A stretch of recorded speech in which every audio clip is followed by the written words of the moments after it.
Well,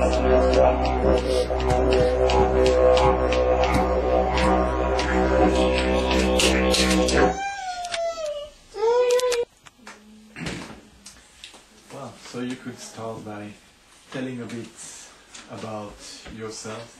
Your name is Craig Osborne. No, Gibsone. Gibsone. I knew it was something like rock and roll. Strange name.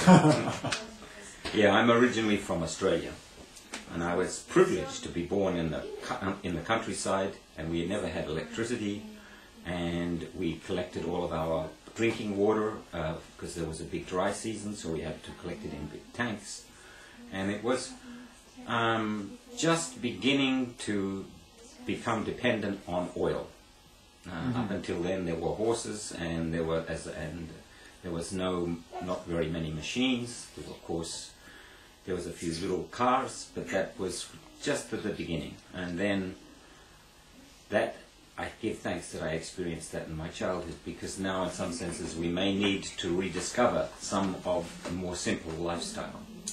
Yeah. And then I left Australia in the late 50s and went to London for just to look, to see what the rest of the world was like. I had trained as a painter and a sculptor, and then of course I have a farming background. And then I met the mid-60s. That was my next big awakening, besides a cultural shock when I came to Europe, because here was European history. I had learned about it, but I live in the remote part of Australia, so yeah, it's a big thing for us. But the mid-60s were a revelation. I luckily enough managed to cure myself of cancer and alcoholism in that period, and became a happy hippie. And then I became interested in spirituality because of the different experiences I was having. And through which path? Well, in the 60s in London it was everything. There was Eastern and Western, there was all different kinds of spirituality mixed up. But then eventually I don't know, I accidentally ended up in a place called Sami Ling Tibetan Center, which is run by the Kajupa order. And there was a very interesting teachers there, a man called Chogyam Trungpa and also Akon Rinpoche. And they had just begun trying to create a Western meditation center. And that was my big awakening. I learned to meditate, I learned to do yoga, and there I also heard about a lot of different teachers in India, so I went to India to search for teachers. But also I had heard of a place called Findhorn there, and somebody said, oh, you should go and see that, because that's a Western mystery school, not an Eastern mystery school. What year was it? 1968. 1968. That's 40 years ago. And so I came, and I was, again, completely surprised by what I found. There was nothing here, really, a few caravans and some middle-aged people.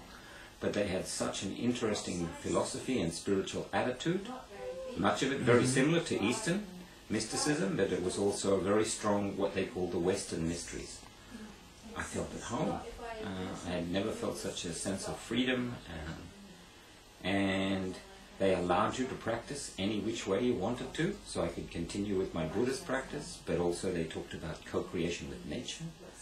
I didn't know what that really meant, but that's when I began, you could say, my environmental journey back, my deep ecology. That began, I didn't know the language. And I've been living, I haven't lived in Findhorn the last 40 years, but I kept coming and going, and by 1970 I decided I will come and live in here. And then I have been away at times to visit communities in other parts of the world. But always I come back to myself, I go, this is home. Australia is my, my physical home, but this is my spiritual home. And I can combine my creativity, my artistic nature. I can make pottery, I can play music, I can garden, I can build houses, I can meditate, I can do all the things that I really like to do. This community acts as a very, like a fertile ground for creativity. Not just mine, many people's creativity.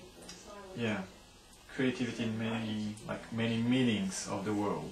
Completely, yeah. And so it's an inward journey and an outward journey, and that's what I like. Here we don't separate spirituality from, you could say, life. Life and spirituality are intrinsically connected.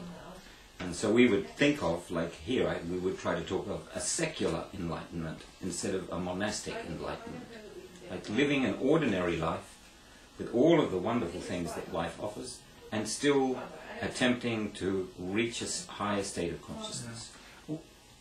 Did this secular path to enlightenment was something very new in the 60s? Maybe we did. Yes, it was brand new. We didn't know what we were doing. It was this man Chogyam Trungpa, who at the Tibetan Center, who first introduced me to the idea of secular enlightenment. And then when I came to Findhorn, they said, well, of course, that's what it's all about. So here, instead of building a monastery, you build a secular, open, spiritual place that is contemplative and meditative, but also very active. And then this co-creation with nature, which was one of our biggest, I would say, contributions. We were green before it was popular to be green. Yeah. And we don't know what that means. Before the rest of the world knew the color. Well, I don't know. You know, Greenpeace began. All of these environmental movements and that, they also began in the 60s. People became more conscious, they became more active. Books were written like The Silent Spring. And many things were starting to go, we humans are not being aware. And of course then you have all of the indigenous and traditional spirituality from the North American Indians and South Americans, Aboriginals, Eskimos, all saying, hey, like you Europeans, you've lost it. You are destroying nature faster than it's replenishing itself. And so then of course we have this wonderful, Findhorn for me has been like a marriage of so many things. So you can do sweat lodges here and have shamanic practices and talk of your body being the earth and fire being your spirit and emotions being water, your blood, and you get right down inside of yourself, and air being like your mind, and you come alive and you think you're an alchemy. It's a process of reinventing yourself all of the time. That was a theme of the 60s. We didn't know what we were doing, but it was like, be more creative, be more conscious, be more loving, be more giving. Findhorn has always said it's a place of service. So even though many of us live comfortably, we are not rich. And I mean, half my time here in the last 40 years has just been giving, just building, just creating the place. Now I'm independent. But it's easy because I'm so creative. And I have built a place that allows me to continue to teach and do all the things that I want to do. And then we come to this thing of eco-village, and we go, oh, what's an eco-village? Well, an eco-village has windmills, and it has waste treatment plants, and it has food production, but also it has spirituality. It's vital that the people within eco-villages have some type of connection to creation. And you don't have to say God, or you don't have to say, you don't even have to say meditation. You can just say intuition. What is that deep, intrinsic, intuitive self?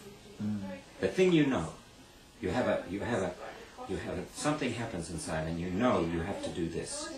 And it's not a selfish act. It's an act of sort of giving, and you do it. And that's what we would try to say we do. So what we build and all the things we have, so we make houses that breathe. We make biological waste treatment plants where we treat all of our sewage with nature, with the processes of nature. Like working with. Totally. And in this context it's working with nature, but it's working with your own inner nature. Yeah. The nature of oneself.